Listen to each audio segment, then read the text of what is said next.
more than anything, what I get is people who are curious and who do not understand.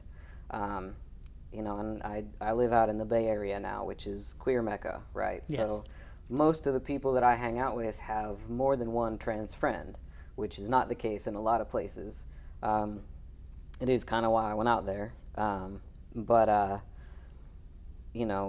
we've gotten to a point now with Laverne Cox and Janet Mock and more visibility.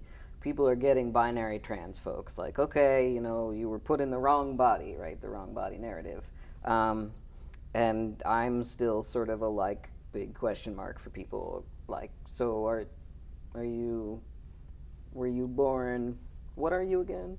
I get a lot of that, and I get a lot of people, like I said, telling me essentially that my identity and my pronouns are too confusing for them to engage with in some kind of way. Whether they're telling me that directly or whether they're telling me that by not doing it. I get a lot of that. I get a lot of people asking me a lot of questions about my identity and how I came to, know this stuff about myself and what even is gender. And then they say, thank you so much for teaching me all these things. And then they use female pronouns forever. And, that's hard, I think. And it's one of the things that, I get on my dad about. I think I'm lucky, even in my dad and my mom. I push them a lot, and I call them on things, and I educate on every angle that I can catch, because I have high standards for them, because I know that they can do it. But my dad will say things like, "It's just hard to remember," and I'll be like, "Yep, still not as hard as being me. Like, try harder, Dad. Get it. Come on, you got this." Yeah. Right. My And you're coworkers talking. have no idea how many siblings I have. I always, if I'm going to refer to Katie, I refer to Katie, and they're like, "Oh, your sister up in San Francisco." I'm like, "My brother's in San Francisco." They're, "Wait, what?" I'm like, we have been over this. So I make the conscious effort as often as possible, but it's to some degree, it's almost like are you paying attention? And you said you consider yourself a change agent. Yes. And I identify as male and female. I feel like educator is maybe a third significant component of my Yes. gender identity. And I love knowing that there are people like Ethan and people like my dad and other folks in my life who are very fluent in sort of this middle ground area, out there educating others who are like, who are you talking about still now?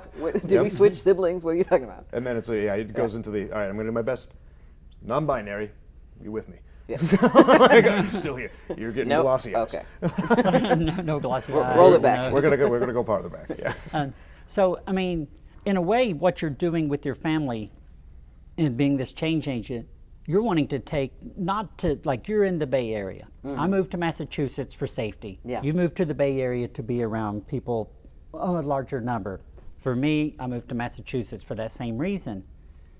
As I'm here, I'm beginning to realize that the people in Boston and Northampton in there, they don't need me to help them to vote for my rights and to understand me. Mm-hmm. I need to go to Winchendon. I need to go to Athol. I need to go to the small town where they know nothing of gender, other than you're supposed to be a boy or a girl, and that's what their knowledge of it is. And I feel like that's where somehow or another we've got to get this information to. And it's scary, because I also know that that's where the danger lies, and that's why I left Tennessee, because I was stayed there out of fear and all these other reasons. I would love to somehow or another, with your education program that you're creating, if we could go to let me be your pilot, test pilot or whatever, for one of your things that you're creating, and let me take it to a school with you all, and let's see if it works in a one-room schoolhouse K through 12, and let's change it from there. I mean, I'm ready to go. I'm ready. I don't want another kid to go through what I had to go through growing up.